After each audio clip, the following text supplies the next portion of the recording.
In today's lesson, we'll talk about World War II in the Pacific Theater, and we'll be on page 8 of your interactive notebook. So let's start back and talk about why Japan was becoming a threat to the United States and how they entered World War II. So if you remember, we talked about how Germany was conquering in Europe and Italy was conquering in North Africa. Japan was conquering in the South Pacific and primarily in China. In 1931, they invaded an area called Manchuria, which was basically a northeastern province of China.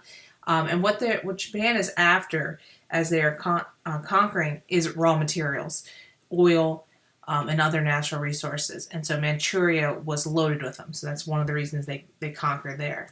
Then they turned their efforts about 6 years later in 1937 to China. China at the time had been going through a civil war, and so it was kind of easy for them to come in and take power because China was fighting against itself. So again, like I said, Japan needed these raw materials, oil being the number one, in order for them to become a rightful power in the world and to be number one in Asia. So that's why they're conquering in the South Pacific. So as we've already talked about the attack of Pearl Harbor, their main resolve or their main hope out of the attack was to cripple our fleet on the western coast.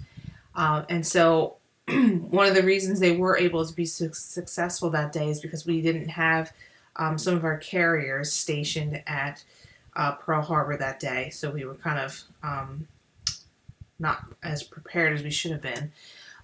They also, not only was Pearl Harbor attacked on December 7th, but also Guam, Wake Island, the Midway Islands, and the Philippine Islands, all on the same day. Just they didn't suffer as much as the Pearl Harbor attack.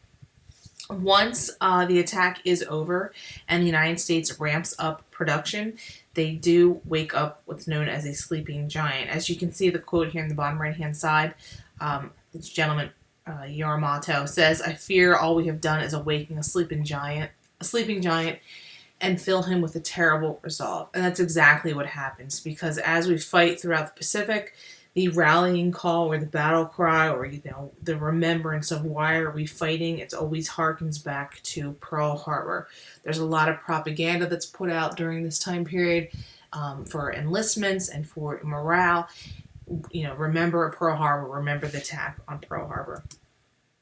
So there was a response to the attack. It comes in the form of the Doolittle raid. Jimmy Doolittle is pictured here, front and center of this picture. And it is a raid on Tokyo with B-52 bombers. He leads this raid with the bombers over Tokyo. It is helpful for a morale booster post Pearl Harbor, but ultimately it's not very effective. Doesn't create huge damage to the city, but it also shows that the Japanese were not invincible. As you saw in the Pearl Harbor clip, it was really hard for us to fight back, mostly because we just weren't prepared and we weren't ready. If you watch more of that film, or if you look into Pearl Harbor more, there, it will show that we do eventually, shoot down some planes and things like that. But again, like I said, this Doolittle raid showed that they weren't invincible, that they could be taken down. It's not huge, as I said, damage to the city, but it's a big morale booster post Pearl Harbor. So the campaign, what they decide to do in the South Pacific, the gentleman pictured here with his corncob pipe, which he's very well known for, was General Douglas MacArthur, and he is basically the Eisenhower of the South Pacific. So if you remember when we talked about the European theater, General Dwight Eisenhower was the supreme commander of the Allied forces in Europe. This is his counterpart in the Pacific. So this is the Supreme Allied Commander for the Pacific Theater, General Douglas MacArthur. The United States and the Allies adopted this policy or this strategy known as island hopping or leapfrogging, moving from island to island. As you can see in this map here, Japan is located here, and kind of this outline in red all around here is what they had conquered leading into World War II. And so the idea, just like the strategy with the Germans, we want to basically push Japan back to Japan. And so they went through this series of, like I said, island hopping. And I know this map's really small, but there's just all these little teeny tiny islands all throughout here. Invading mainland Japan was not an option at this time. So they wanted to go through each island, kind of liberate each island, and then push closer and closer to Japan. So fighting the Pacific was much different than fighting in Europe. Both sectors of the world have their challenges, but Japan was it was its own beast. One of the biggest reasons why it was so difficult to fight there was the climate. Most days troops fought in 100 plus degree heat in combination with humidity, rainy seasons. We had jungle rot, we had disease that was rampant, so it was just not a nice place to fight. The climate was just very, very hot and humid, and rain was, some days few and far between. Some days it rained, sometimes it rained for days on end. So it was just very temperamental. We also had, as I said, lots of islands.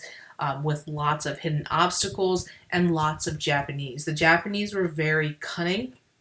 They fought in a new way that the Americans were not used to, and it was just very sometimes barbaric. Sometimes it felt like they didn't fight with honor. It felt like they just was like every man for themselves.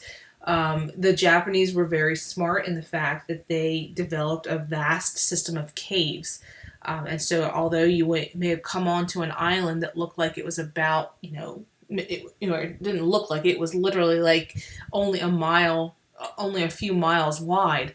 There could have been hundreds of thousands of Japanese on that island. They could have been in, hills that were dug out in these vast systems of caves and networks and underground tunnels. And so when troops came on, they thought, oh, it's just this little island. They literally had to check under every single rock to make sure that the Japanese were not there, because they were so good at hiding and popping out and, a surprise attacking. And then lastly, they had this motto of death before dishonor. The Japanese did not surrender. They were instructed not to, because it would bring shame to their country, to their family, to their emperor, you name it. And they were not, they were trained not to do that. Kamikaze pilots were also trained that their sole purpose was they were to fly their plane into a ship or, some sort of a target. So those were very common as well. Some of the big victories for the Allies in the South Pacific, the Battle of Midway. This one occurred not too long after Pearl Harbor, and it was used to, the Japanese had used Midway to try as a way to help neutralize Pearl Harbor. So it was a big deal when we took back Midway. And it shows that the balance of power shifted back towards the Allies. We had the Battle of Guadalcanal, which takes place over several months. So there's a lot that went on with this battle.